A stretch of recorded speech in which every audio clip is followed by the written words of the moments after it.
Gopijana Vallabha Girivaradhari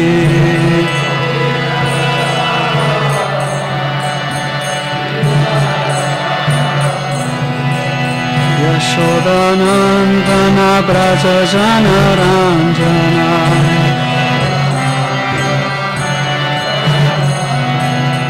Yamunatira Vanacharya Jayo Radha Madhava Kunja Vihari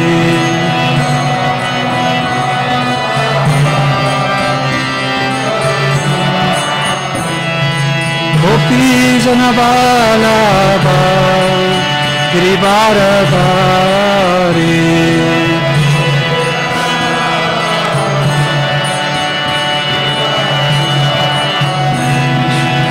Yashodanandana Brajajana Ranjanaya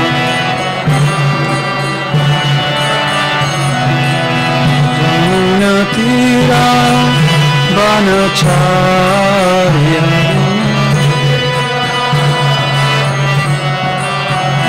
Jayo Radha Madhava Kunja Vihari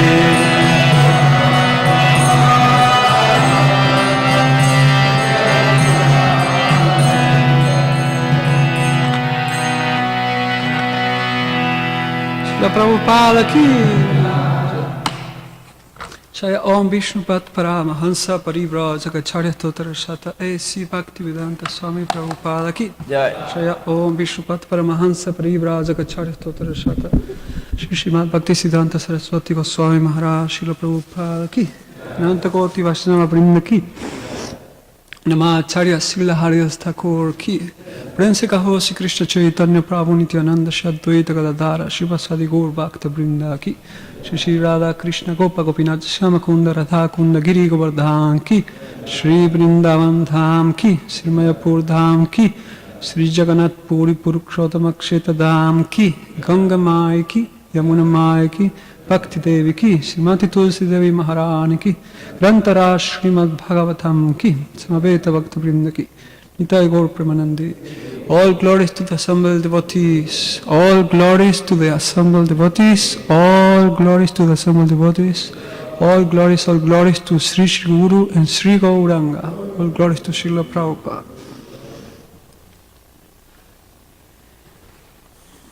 Om Namo Bhagavate Vasudevaya. Om Namo Bhagavate Vasudevaya. Om Namo Bhagavate Vasudevaya. Narayanam Namaskritam Naram Chaipanarottamam Devim Saraswatim Vyasam Tato Jayamudiraye.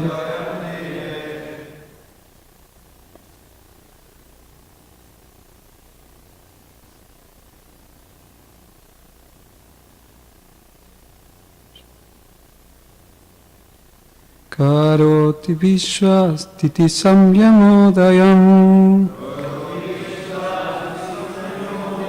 Karoti Vishwastiti Samyamodayam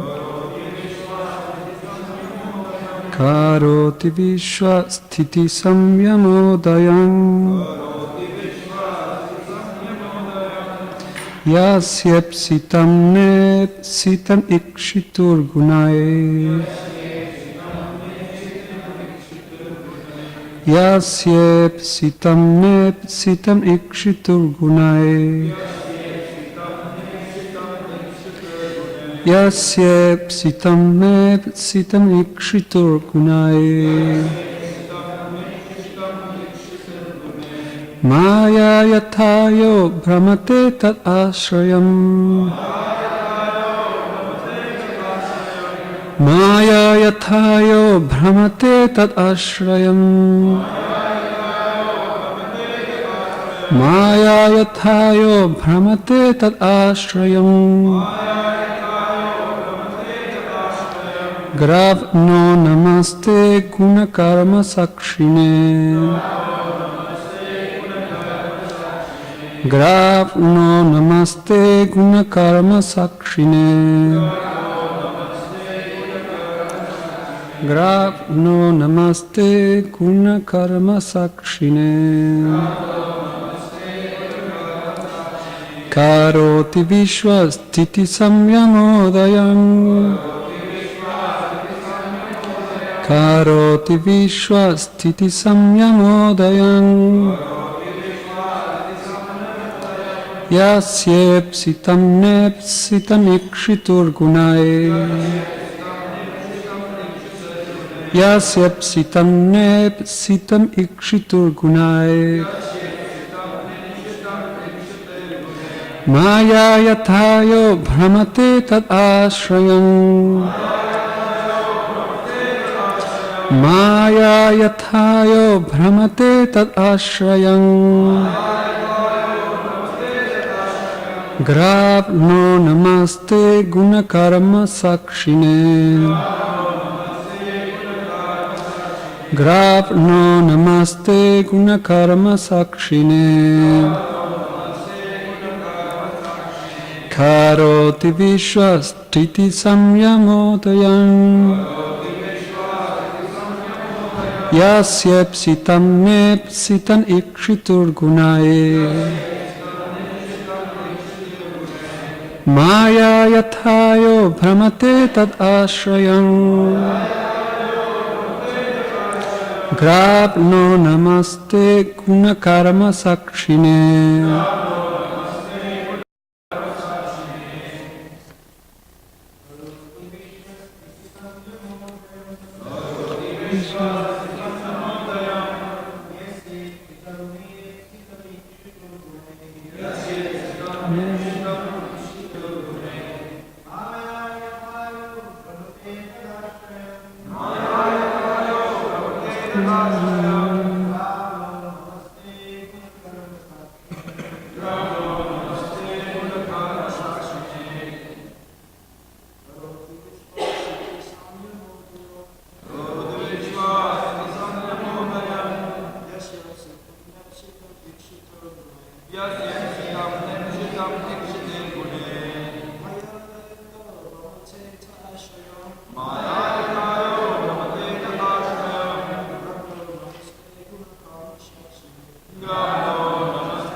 Mataji.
Okay.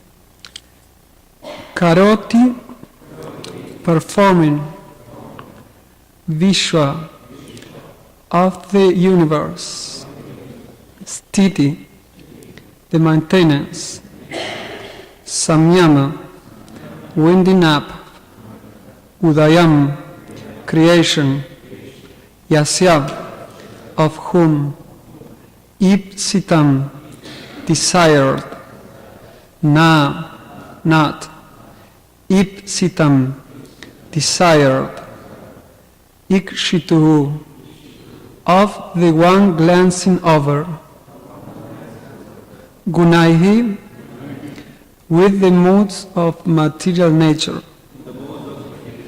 Maya, the material energy, Yatha, as much as, Ayaha, iron, Bhramate, moves, Tat Ashrayam, placed near that, Grab Naha, a magnetic stone, Namaha, my respectful obeisances, Te, and to you, Guna Karma Sakshine, the witness of the actions and reactions of material nature. Translation and purport by His Divine Grace, A.C. Bhaktivedanta Swami Prabhupada. O Lord, you do not desire the creation, maintenance, or annihilation of this material world, but you perform these activities for the conditioned souls by your creative energy. Exactly as a piece of iron moves under the influence of a lodestone, inner matter moves when you glance over the total material energy. Come. Cool. Is your phone? Okay. So purport. Sometimes the question arises why the Supreme Lord has created this material world, which is so full of suffering for the living entities entrapped in it. The answer given herein is that the Supreme Personality of Godhead does not wish to create this material world just to inflict suffering on the living entities. The Supreme Lord created this world only because the conditioned souls want to enjoy it. Next paragraph. The workings of nature are not going on automatically. It is only because the Lord glances over the material energy that it acts in wonderful ways, just as a lodestone causes a piece of iron to move here and there. Because materialistic scientists and so-called Sankhya philosophers do not believe in God, they think that material nature is working without supervision. But that is not the fact. In Chaitanya Charitamrita, Adi 6:18-19, the creation of the material world is explained as follows. Yadyapi Sankhya-mani pradana karana jadaha ite kahunahi jagat srijana nija srishti shakti prabhu sanchare pradhane ishwarera shakti tabe hae ta nirmane. Atheistic Sankhya philosophers think that the total material energy causes the cosmic manifestation, but they are wrong. That matter has no moving power, and therefore it cannot act independently. The Lord infuses the material ingredients with His own creative potency. Then, by the power of the Lord, matters move and interacts. Sea waves are moved by the air is created from ether, the ether is produced by the agitation of the three modes of material nature, and the three modes of material nature interact due to the Supreme Lord's glance over the total material energy. Therefore, the background of all natural occurrences is the Supreme Personality of Godhead, as confirmed in Bhagavad Gita, Maya Dyakshena Prakriti Suyate Sachara Charam. This is also further explained in Chaitanya Charitamrita. Jagat Karana Nahi Prakriti Jada Rupa Shakti Sanchariya Tare Krishna Kare Kripa Krishna Shakti Prakriti Haya Gauna Karana Agni Shakti Lauha Yachikaraya Jarana Ata Eva Krishna Mula Jagat Karana Prakriti Karana Yaichi Ajagala Stana. So this is the translation, quote, because Prakriti, material nature, is dull and inert, it cannot actually be the cause of the material world. Lord Krishna showed his mercy by infusing his energy into the dull, inert material nature. Thus, Prakriti, by the energy of Lord Krishna, becomes the secondary cause, just as iron becomes red hot by the energy of fire. Therefore, Lord Krishna is the original cause of the cosmic manifestation. Prakriti is like the nipples of the neck of a goat, for they cannot give any milk, unquote. Thus, it is a great mistake on the part of the material scientists and philosophers to think that matter moves independently.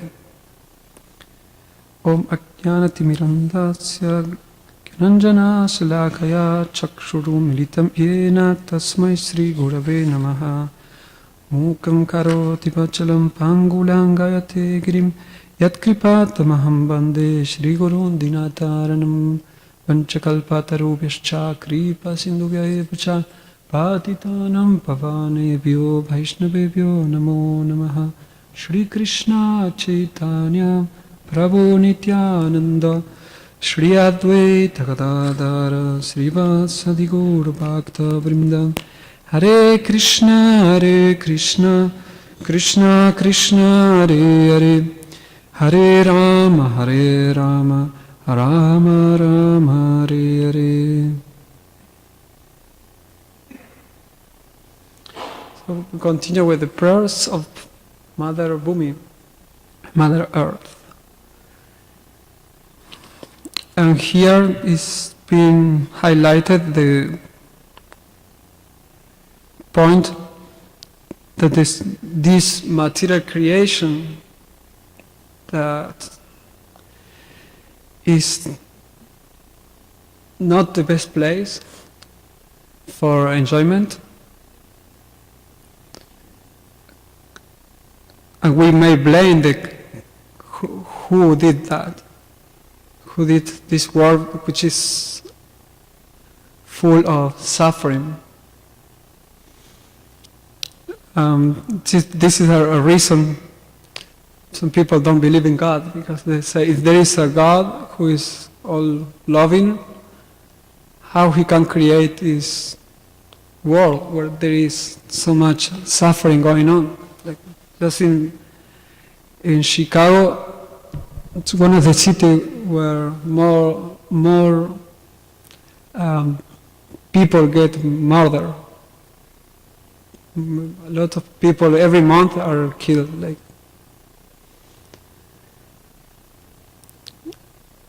and we have a suffering caused by nature, tornadoes all over the world, crisis, people's mind.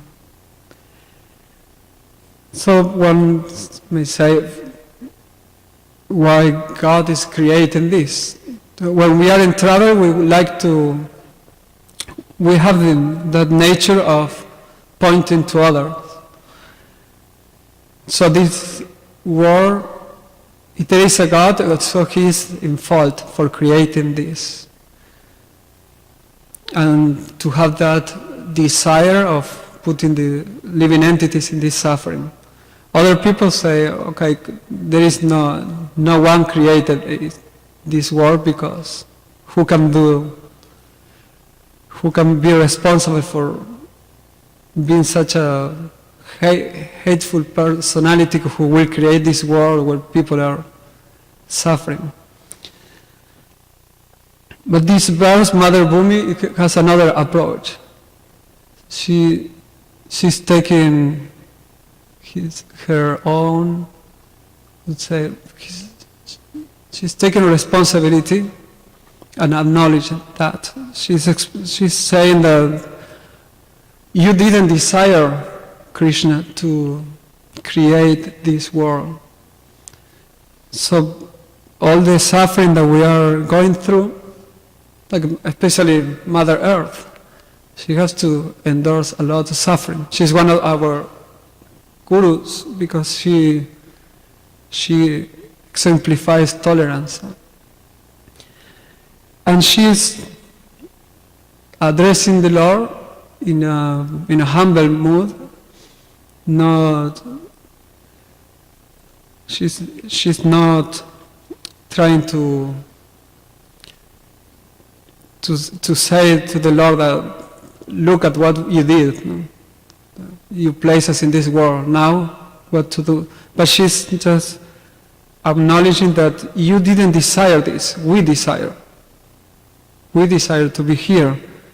And she's admiring that how Krishna is fulfilling our desire to enjoy here, and He is controlling everything. He's the background of this material world. He's managing, but still He is not responsible for our actions.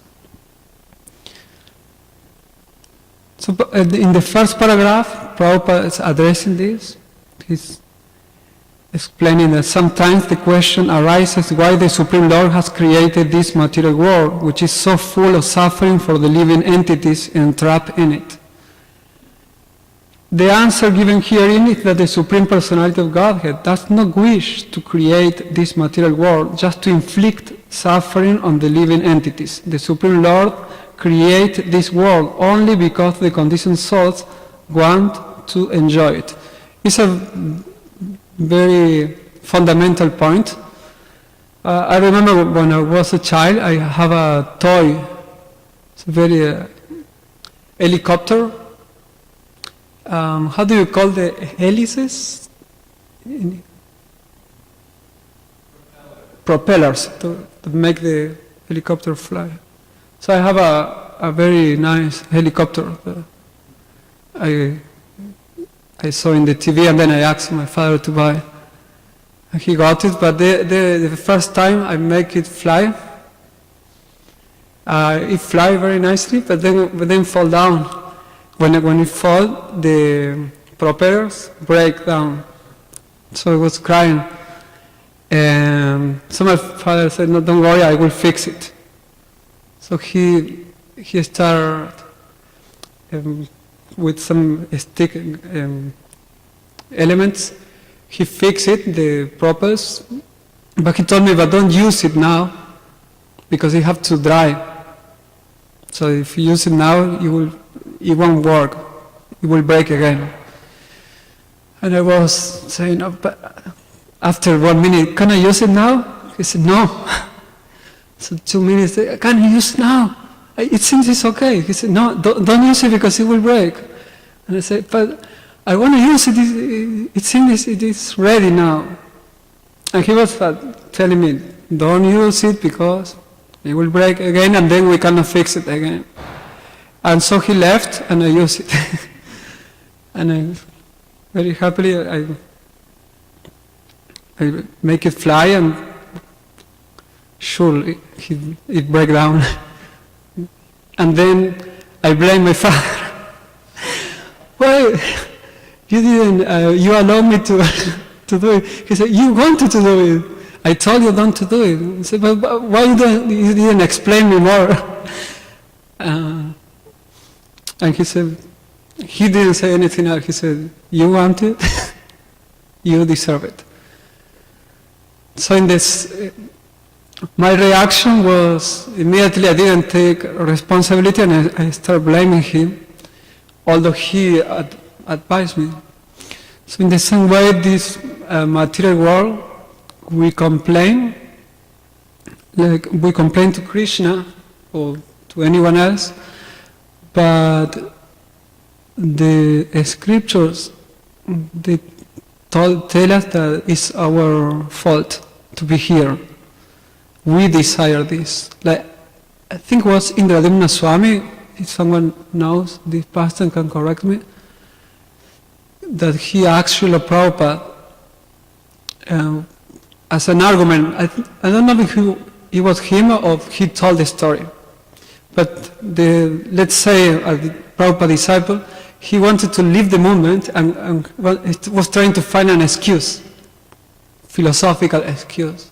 And that the excuse was, why Krishna created this world? Because it's a place of suffering. So he approached Srila Prabhupada and presented that question, and Prabhupada said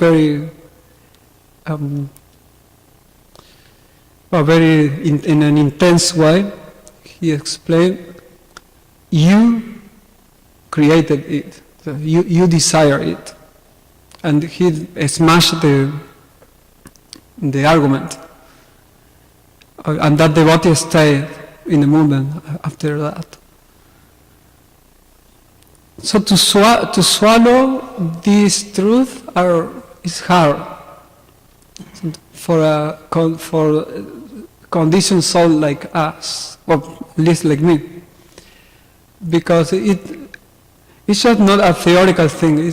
It's really it will affect our whole life, how we accept this truth, that to understand that Krishna didn't desire to create this world.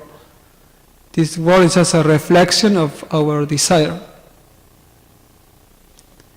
It's something that is blaming us every day. Our tendency is not to see it in that way, but actually all the effects that we see in this material world is just a reflection of our desire. We wanted this.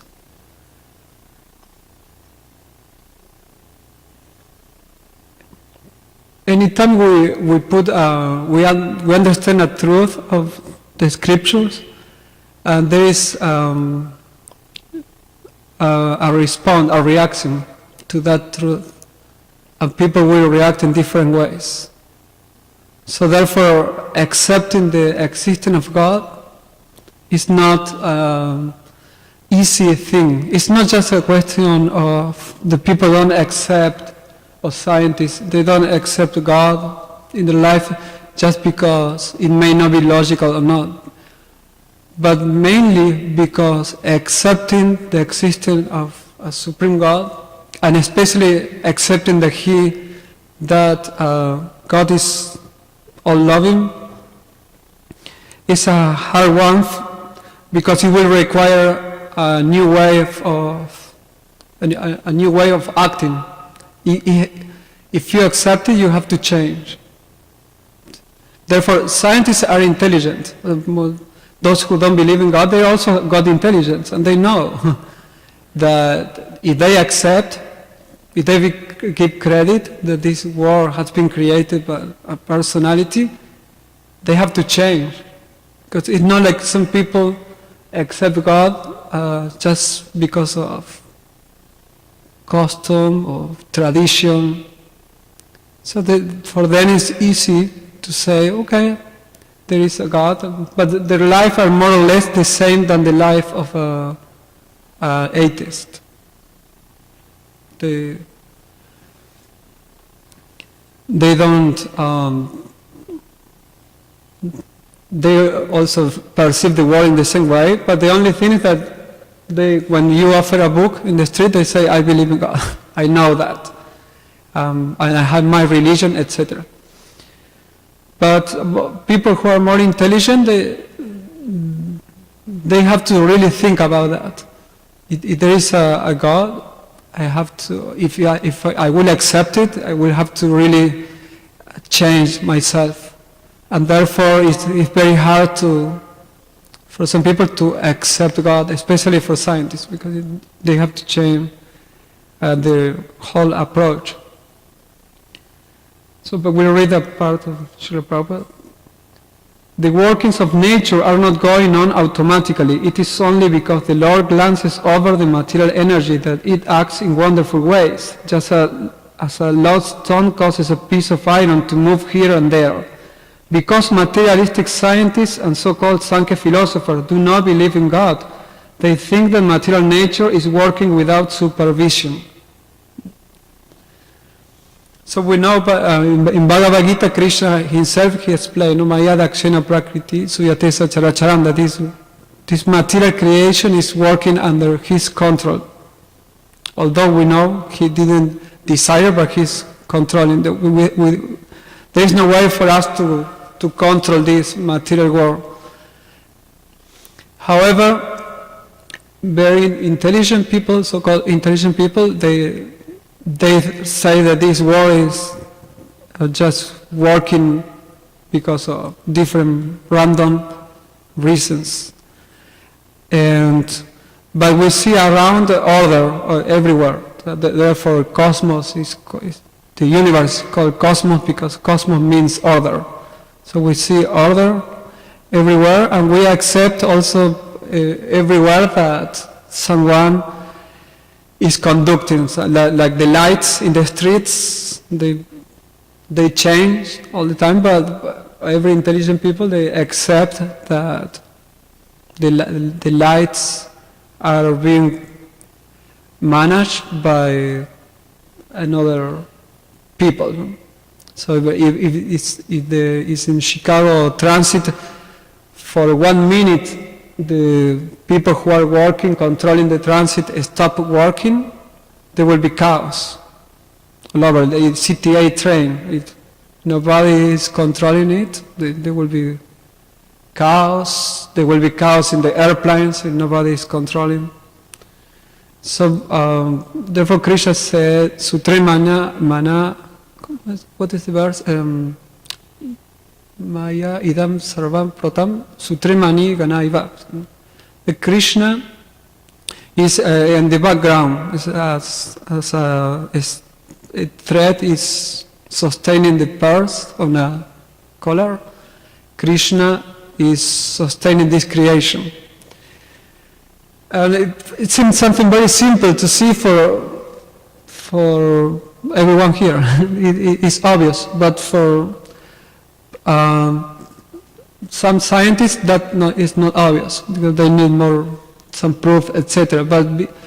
But actually behind all that is the question of accepting a person who is more powerful than me, who is conducting everything, and accepting that means I will have to accept rules because he is setting the rules how to live in this world. So it's for people who have power, that's very difficult to accept. For someone who doesn't have power, to accept that someone else is controlling is not much. It's not a big issue. We accept that nothing changed. But if you are the owner of a car mistakenly, and then you find out that actually the car pertains to other person, you will be in trouble. If you are attached to the car, you will present many reasons why the car is yours. It's not from that person.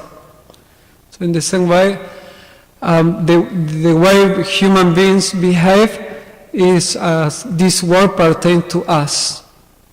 And to prove in another way, we require a change of consciousness, a change in organizing society. Like Sri Upanishad explained, Isavasya Nidam Sarvam, that this world already has an owner, it's Krishna, and there is a way to live, that you have to accept understand what is your quota, what you supposed to use in everyday life, and don't accept things that are not assigned to you. So it's another paradigm. And for those who rule, that is a trouble, because that paradigm that Ishopanishad is presenting is God-centered. And the paradigm we are living is more man-centered. And doesn't divide things as as Krishna wants. But here is like a social Darwinism. Whoever is more strong, he will get more power, and he will get more facilities. It's a struggle for survival. So the world is planned in such a way that it's a competition, and you have to compete to gain your quota. You have to work for it, and if you want more, you can have, but you have to work more and more and more. And some people are successful in this plan, and other people not.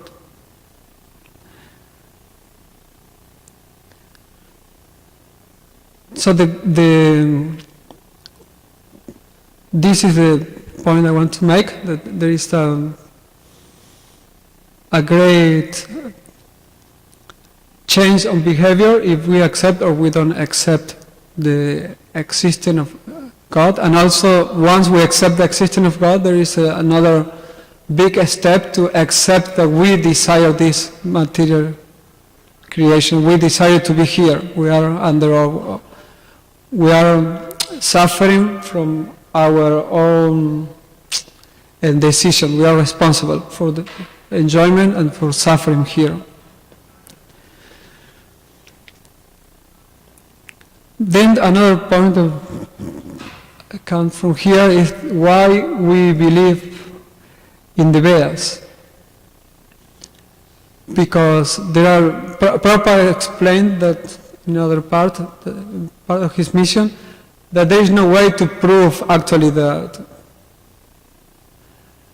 some statement from the Vedas, and also there is no way to see God in an empirical way, to prove the existence of God without having some faith.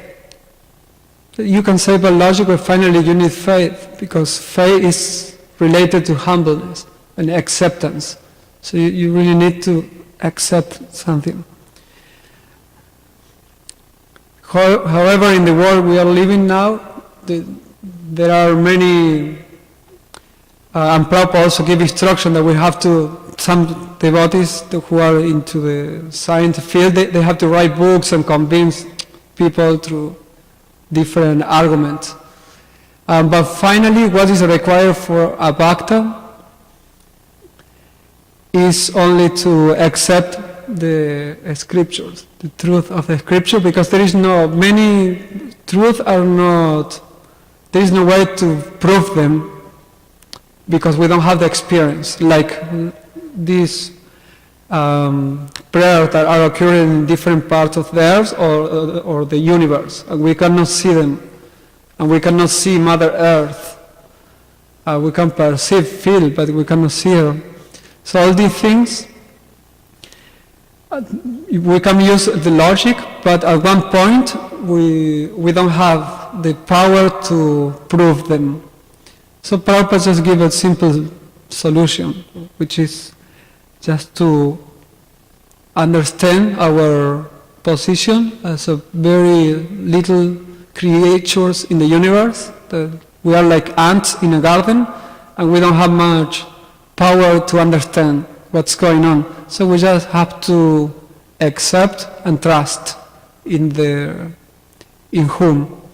We have the option of trust in people like us who have more scientific knowledge, and they are giving an explanation of the universe that we cannot experience or we cannot prove by ourselves. So we have to accept, or we can accept the version of liberated souls. So those who are like us, and they are presenting a version of the universe and that there is no God, they have four defects like us. No? They commit mistakes, they are under illusion, driven by their senses, and they have a limited mind, anumana. But on the other hand, we have personalities, great personalities, who claim to have a contact with God and whose behavior is beyond our standard of good behavior. Is even beyond. There are amazing personalities, and they are giving a proposal. And these personalities are from all times. No, there are not just ancient personalities while we live in. We have Srila Prabhupada, who was here, and disciples of him, etc., that they are present in this version, and we have the option. So Prabhupada said, regarding the tile of the universe, be satisfied by reading only Bhagavatam. What is the use of reading other books? You are not going there. Simply keep faith that whatever we describe, that is a fact. After all, we are insignificant creatures in the universe. So whether you take it to modern scientists or Sukadeva Goswami, it is inconceivable. It is best to keep the faith in Sukadeva Goswami, because actually our only business is to go back home, back to Godhead. So whether Sukadeva Goswami or the modern scientists are right or wrong, it is nothing interesting to us. We want to back home, back to Godhead. So there is a main urgency that we don't like this place, basically, in the sense that we don't want to die and suffer. We want to stop suffering. Any transcendentalist is looking for that, and we want to go back to Godhead. And there are many other issues about the scripture. This is wrong, this is right, this issue, this truth, this is not truth, and regarding even our spiritual theology and society and that issue, but everything reduced to that desire. Do you want to go back to Godhead? And the simple truth and most important truth are simple. Everything around has become a little bit complicated. But the more simple, even regarding Guru, regarding Krishna, regarding our position here, is very clear. And that's what Prabhupada make this many statement that Hare Krishna movement is simple. So that's my points. I'm sorry, it's very basic, but I understand it is very basic, and what I'm presenting is basic. But however, I think there is a lot to learn if we try to apply the basics. Yes, Prabhu.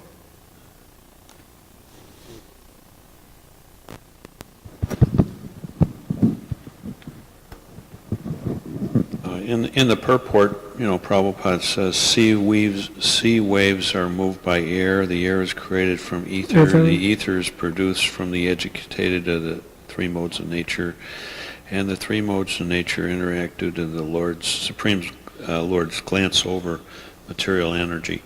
So, my understanding of the three modes of material nature are the coverings of the living entity: goodness, passion, and ignorance. And when they interact, then Prabhupada's talking about the ether, the air, and all these other things.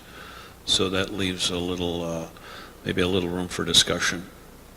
Maybe you're not, qualified to speak on that, but I just thought maybe, somebody might be able to say something. Okay. I hope I didn't try to, bewilder you by the question, Prabhupada. No, if you can somehow have difficult to understand the English. So, but your question is that we are bewildered by the mood of nature, but here Prabhupada is explaining about the material elements. Yeah. Also, so how that is the connection between mode of material nature and the material elements. we hear that when the ether becomes contaminated, then the other things follow in consecutive order. Yes. So we have first the material elements are coming first is ether with the quality of sound, and then you have air, which brings the sense of touch, like that, and then form comes with fire, and all are combining, and then water, and come taste, and everything combining, and then finally earth, which is the most gross. They have all the sound, the smell. So these constitute the material elements, and these material elements are not the cause of the subtle elements. They are an effect of subtle elements. Therefore, we come even in gross elements. We are coming from subtle: ether, air, fire, water, and earth. In the same way, there are three subtle elements: false ego, intelligence, and mind. And also, one is subtle than another. So mind is gross than intelligence, and intelligence is gross than false ego. So they all are coming from the false ego. So from mind will come the other elements. We first perceive the world in our mind, or a creation, like a construction. It's first in the mind, and then it's come to reality. It comes in the gross manner. Intelligence directs the mind, and false ego is the cause that we are here. It's the connection between the soul with the material world, at the point of connection. And those are coming from mind. False ego and intelligence are coming from the mood of nature. It's just a reflection. The mood of goodness with false ego creates the mind. Mood of goodness with false ego, I'm wrong, you can correct. It's created intelligence, mood of passion. So intelligence comes from passion, mind comes from goodness. And so that's the connection we see. And from mood of ignorance are coming the material elements. Therefore, there are the gross. So that is the mood of nature are subtle, and they are the cause of all the other creation. So everything we see around us is part of the mood of nature. The way Bhagavad Gita explained that after that, the way we behave, everything is conducted by the mood of nature. So we are really entangled in the mood of nature, and even our mind is a product of the mood of nature. Our intelligence, so they are not perfect to understand, are not beyond. The only way to understand transcendental topic is receiving transcendental knowledge through the spiritual intelligence, through the soul. Prabhupada, there's the language barrier, there's definitions, different definitions for different words, but I came up with one the other day in one of the books. Devotee was asking Srila Prabhupada, what is the difference between mind and intelligence? And Prabhupada says, you go to the top of a building and your mind says jump and your intelligence says don't. And this discrimination. Hare Krishna.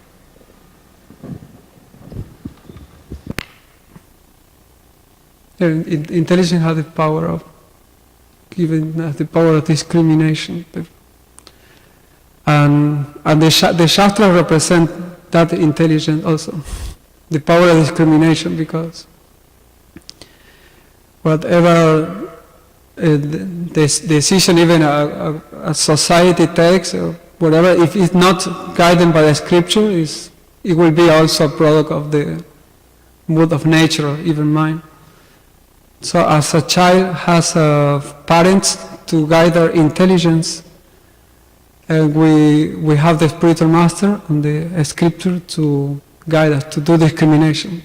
Therefore the devotees sometimes say you're in the mental platform, when we don't just follow our own ideas without checking those with others who have transcendental intelligence. Okay, if there is no any more question of corrections, we can Charanishta. Thank you very much for the class, Prabhu. So, in this context, Mayadhyakshena Prakriti Sita Sacharajanam. In the Bhagavad Gita, Krishna says in the 10th chapter that I withhold, I think it's the 10th chapter, I withhold and I send forth the rains. Sorry? I withhold and I send forth the rains.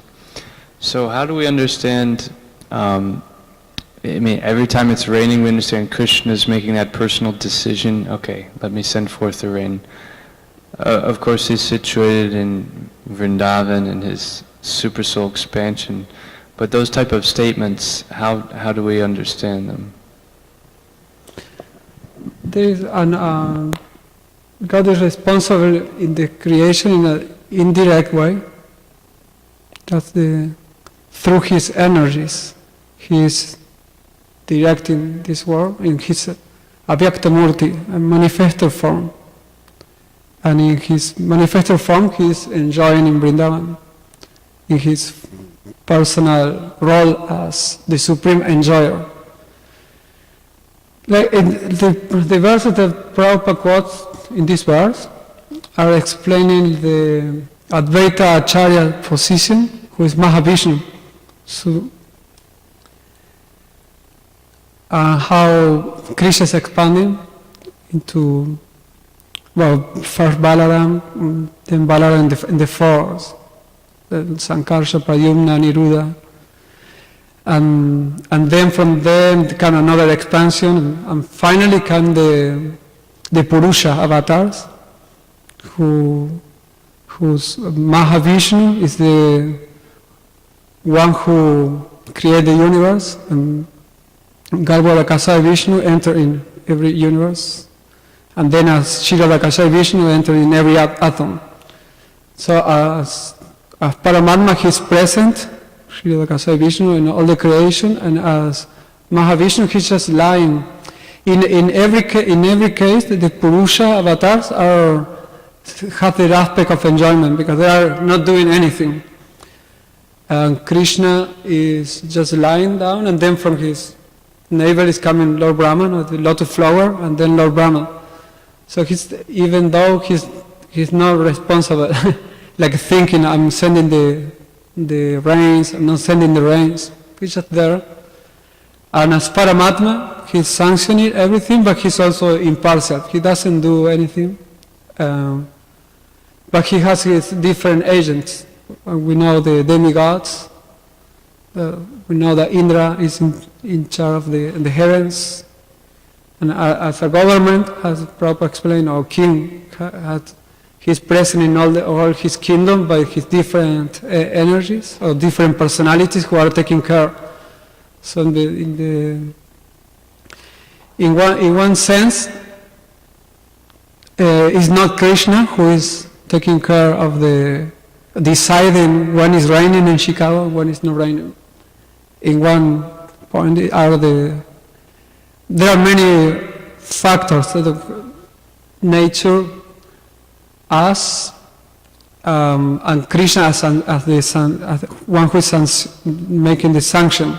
And nature will include also the agents of nature, this material nature, who are the demigods, who are carrying out, helping us to carry out the activity. Even if we want to move our eye lights, our personalities behind subtle that are helping us to do that every moment. So that this nature, our desire, so our karma is involved in rains, like Prabhupada explained. If there is no yagya, And Bhagavad Gita explained there is no yagya, Krishna, there is no rain. If there is yagya, will come rain. If there is glorification of the Lord, will come rain. So that's our job. It's the more pious people, the more rain, for example. Less pious, less rain. And then who are providing the rain are the demigods, but who is allowing that to happen is Krishna. So it's at the sanctioner. But in Bhagavad Gita, he gives us the understanding that we can learn to see a Krishna everywhere. Even at the sun, he's the sun. He said, I am the light of the sun, of the moon, etc. So we can also wonder ourselves and see how he's acting through the sun, who is producing also. This is a scientific explanation of rain.